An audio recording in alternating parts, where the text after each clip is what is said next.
It's a trap.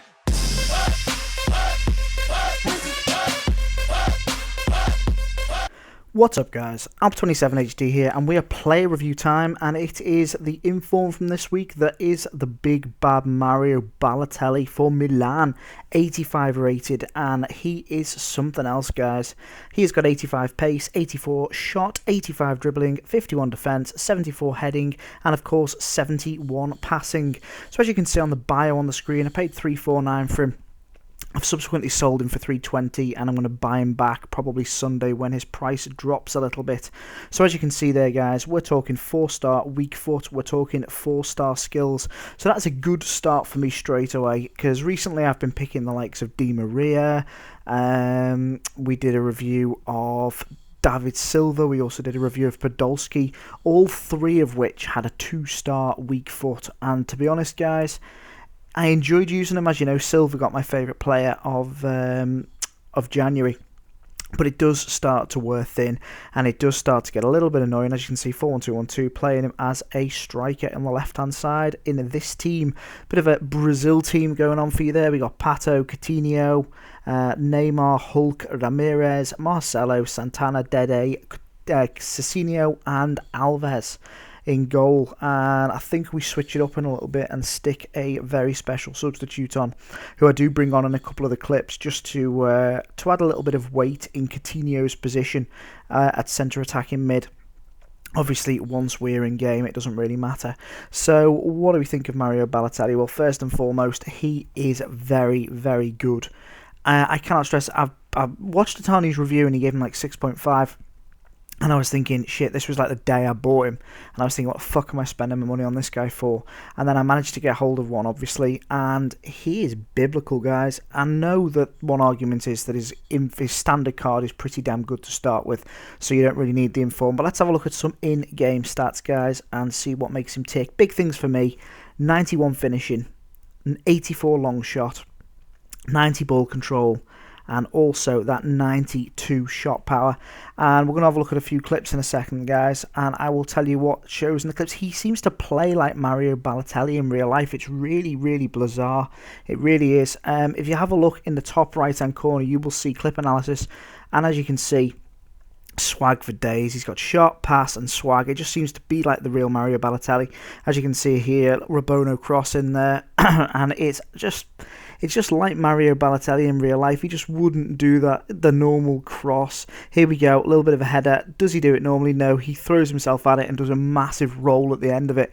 He seems to be like Mario Balotelli in real life. It's really, really bizarre. I don't know whether he has his own unique animations or anything like that, but it's just pure class. Once again, we have the shot on show here, and he is very unlucky for that, not to dip under the crossbar. And finally, check this out coming up now, guys, for a swag shot. Can he score normally? Does he finesse it? Does he fuck us like outside of the boot? Booyah! Just pure Balotelli genius. And you'll see on the replay, guys, it's just a beautiful, beautiful shot. Lovely pass there. Puts him through, and look at that. It's just cheek. It's pure cheek. Low defensive work rate, medium attacking work rate. I would ideally have liked a high attacking work rate, making him the perfect striker. But to be honest, with him being that far up the pitch in a 4-1-2-1-2 formation, meant that he didn't really drop back. He did tend to be, I would say, for 90% of the time, he was in the right place at the right time, doing what he does best. As you can see there, decent strength and good attacking position. 83 on the attacking position, 83 on the aggression. What you're seeing here, and to be honest, for the rest of the clips, guys, is goals, power, and strength. And that is pretty much him summed up. As you can see here, a little bit of a scoop turn there, and just thunders it into the thing. And that's what you're getting. You're getting massive, massive shot power from Balotelli. This is what I've noticed with him. Look at that for a pass. If you missed that, just rewind it and watch it again, and look at that for a shot. That is a beautiful, sublime goal going from their own half and just devastating the opposition. And Balotelli has the opportunity to do that. He had 12 goals in 5 games for me, and I've obviously picked what I think is the better of the two. Watch this for a free kick. I'm not going to say anything. Just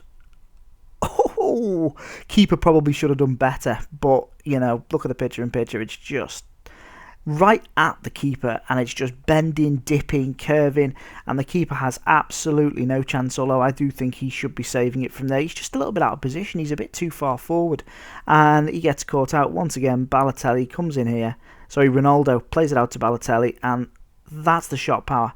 It's so powerful and so accurate that it doesn't actually, look at that for another pass. Instant control. That's that high ball control I was telling you about earlier. So Mario Balotelli, very clunky dribbling. Didn't like his dribbling at all. But basically, what he does very, very well, and that is power and strength. Brilliant shot. Brilliant control, and I just found him an absolute pleasure to use from start to finish, to be perfectly honest with you guys. But of course, we've reached that time where we have to look at pros and his cons. So for me, of course, guys, he was a goal-scoring machine. He was unstoppable. I've not really given his non-inform a thorough going over yet and a thorough workout, but his Inform was definitely a player that basically stood out from the pack for me, and I was expecting him to be average. I've tried a few of these kind of middle of the road's the wrong word, but lower rated Informs, the 80s, 85s, 84s, 86s, as opposed to your high ones, and I've always found them a bit average, and this was totally the opposite. First off, you got your pros, guys. We have a very strong, powerful player, someone that can shrug people off no problem, someone that has instant control and balance, really good. The ball came over the top and it was just instantly under his foot. He has an insane shot, guys. I cannot stress, it was just going in from everywhere. It bends, it dips, it twists, it turns, and it is a fantastic shot. And he also has great positioning. Despite that medium attacking work rate, I found him in the right place at the right time pretty much all the time, apart from maybe 10% where he was wounded a little bit, but only a little bit down the pitch. What are the cons? Two cons for me, and that is all. First one is clunky dribble. His dribbling is atrocious. He just gets it taken off him so much. Especially when I brought Ronaldo on at centre attacking mid, I just found that it's made his dribbling stand out even more as to how poor it was. So that is a big thing for me, guys. He has awful dribbling, so don't try and dribble with him. Use him for what he's good for. Stick him up the pitch and bang balls past him. And also his non-inform is a very good card from what I've been led to believe. But that does not change the fact that I'm giving him 9 out of 10, because we have to look at these players on their own merit, guys. I'm not looking at these players and comparing them. I could compare him to Ronaldo and call him a 4 out of 10 because Ronaldo is so fucking good. Same with Team of the Year Messi. Oh, he's shit. He's not, I'm not comparing him to other players. I am looking at him as a player in his own right, and as a player in his own right, he is definitely a 9 out of 10 player for me. I will be buying him back, and that is high praise indeed, because I usually get rid of these informs once I've used them and don't buy them back. Very rarely buy them back. In Balotelli's case, he is getting bought back as soon as his price drops or levels out, because he is a tank of a player, and I can't wait to put him back in that team. It's the most fun I've had in FIFA in a long time. Please follow me on Twitter, guys. Please like, sub, comment. Take care. Peace, love, and as always from me, catch you later.